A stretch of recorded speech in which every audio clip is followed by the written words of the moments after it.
প্রশাসন নাই, তাহলে কি প্রশাসন কি পঙ্গু নাকি, না জামাতের হাতে জব্দ?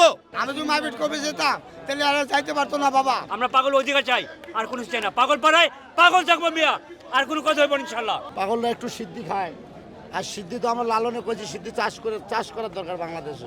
জামাতের লোক করতেছে, তারা এই মাজার দখল করবে, ভাঙচুর করবে। এতে আমরা বাধা দিতে গেলে আমাকে মারধর করতেছে। খাজার ডেক পর্যন্ত তারা ভাঙতে গেছে, লুটপাট করছে, কিছু টাকা পয়সাও তারা হাতায় হুতায় নিয়েছে। ঠিক আছে, কিন্তু আমাকে জীবন যাবে তা আমরা শালিত অত্যাচার হতে দেবো না। এসে পাগল ছাগল করে অনেক অত্যাচার করে, ওগার মানে কোনো কথাই না। ওরা এইভাবে দেখে জামাতের লোক, এমপি সাহেবের লোক, ডিসি অফিসের লোক, ওরা এইভাবে এক পাগলের পাড়া ভাঙছে, আমার এই হাতটা ভাঙছে, এরা মাজারও ভাঙচুর করছে। কেন ভাঙছে তাকে জিজ্ঞেস করবা। কেন ভাঙছে? তারা দখল করতে চায়, মাজার ভাঙিয়ে দিতে চায়। মাজার কি ভাঙা সম্ভব? মাজার গাঁজা খাইবে, গাঁজা আউলিয়ার গেল লিগে তৈরি হয়েছে, আপনাকে আমাকে লিগে না। বীর আউলিয়ার খাইবে, হয় আমাকে জীবন সিদ্ধান্ত দিক, নাহলে আমাকে স্বাধীনতা দিক। ঠিক আছে, আমরা মাজারে ডাল খিচুড়ি খেয়ে থাকবো, কিন্তু কোনো অত্যাচার তারা পাগল উপর না করে। মাদক যারা বিক্রি করে, যারা আছে খারাপ অসুবিধা, হ্যাঁ আপনি ধরেন, আমরা তো মেহমান, আমরা তো উরুষের লোক, আমরা তো দরবার আছি।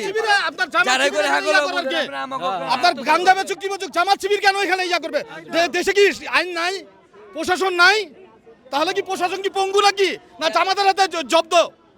কোনটা বলেন, আপনারা জবাব দেন। আজকে জামাত শিবির কেন আসবে এখানে আপনার ভাঙচুর করার জন্য, এখানে মারার জন্য? জামা শিবির লোক এরা আয়া এই লুটপাট করে আমাদের পাগল বলতো বাইরে বুড়া মায়ের মূর্তিয়া সব খেতা দিয়া, তখন ওই শালি বাবার ডেক আছে, পিতলের ডেক, ওইটা ভাঙিয়ে হারাবার চেষ্টা করছিল, এবং ওই শালি বাবার রোজার ভিতরে গেছিলো।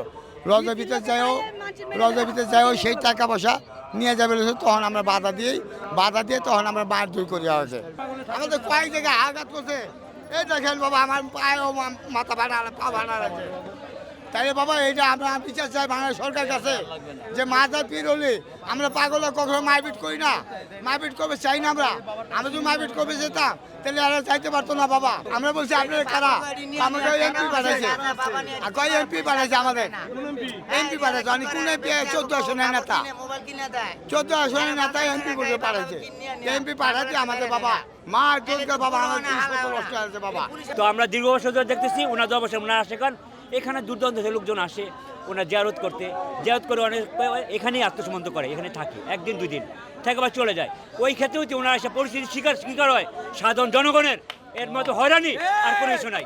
আমরা চাই কি, আমরা নিরপরাধী, আমরা কোনো চাই না, আমরা এগুলো চাই না। আমরা চাই হলো শান্তি প্রশ্ন, আমরা পাগল অধিকার চাই, আর কোনো চাই না। পাগল পাড়ায় পাগল থাকবো মিয়া, আর কোনো কথা হইব ইনশাল্লাহ, আর কোনো কথা হইব না ইনশাল্লাহ। পাগল থাকবো, আর কিছু থাকবো না।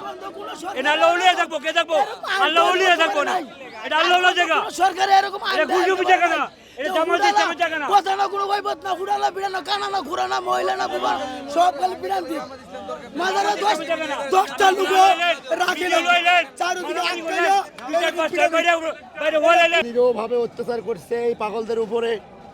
পাগলরা একটু সিদ্ধি খায়, আর সিদ্ধি তো আমরা লালনে করছি, সিদ্ধি চাষ করার দরকার বাংলাদেশে। আর আমার জামাত ইসলামের লোকেরা আইসে নিরীহভাবে হাত মাত ভাঙ্গে, পিঠির মধ্যে ঘাও মাও তুলে, পাটটার মাইরে, বুঝছিস? এখানে ময় মুরব্বী সিনিয়র 60 বছর 80 বছরের কিচ্ছু মানে নাই, নারী পুরুষ মহিলা সবাই মাইরে হাতটা ভাঙে ফেলাইছে। আমার বোনের কীভাবে হাতটা ভাঙে ফেলাইছে তা আমরা কোনো বিচার পাচ্ছি না, কারণ আমরা গরিব অসহায় তো আল্লাহ ছাড়া কেউ নাই রে বাপ।